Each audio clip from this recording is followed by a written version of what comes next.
Alam ko, sinabi ng parents mo na hindi pa muna. Am I correct? Tama, mali.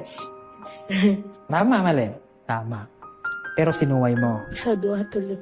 Tapos sinasabi mo, mahal mo parents mo. Because ang pagmamahal is connected sa respeto. Na yung respeto connected sa kahit papano kung susundin natin yung mga sinasabing mabuti ng mga magulang natin. So kung wala tayo sumusunod sa mga bagay na sinasabi nila na ikakabuti natin, natatanggalan tayo ng respeto. At yung respeto, pag wala tayong respeto, kaladasan, wala tayong pagmamahal. It's so hard. Bakit? Ang daming nagtatago sa inyo na may jowa kayo, pero sabi ng mama, papa ninyo, wag muna. Diba? Pero sana, hiling ko lang, kung pwede, sundin nyo muna sila. Kasi hindi naman para sa inyo yun eh.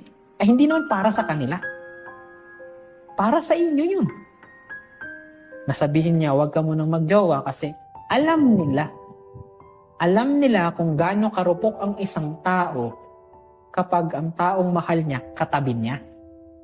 Because biologically, pag hinawakan mo ang tao, bakit ang ganda-ganda mag-holding hands? It is because there's something na nangyayari sa utak ninyo na ikinakasaya ninyo, na nakaka-addict siya. Sa totoo lang, kaya hindi po bang kaganda-gandaan na to?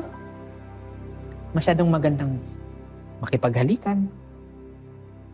Alam nyo na yung susunod, nakaka-addict siya.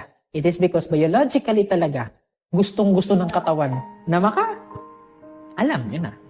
Pero hiling ko lang talaga, respetuhin nyo sila. Ngayon, I want you to think, if mahal mo ba talaga si mama, si papa? Kung yung simpleng pangarap, yung simpleng hiling nila sa'yo, hindi mo tinutupad. At ang pinakamasakit nun, willing kang magsinungaling.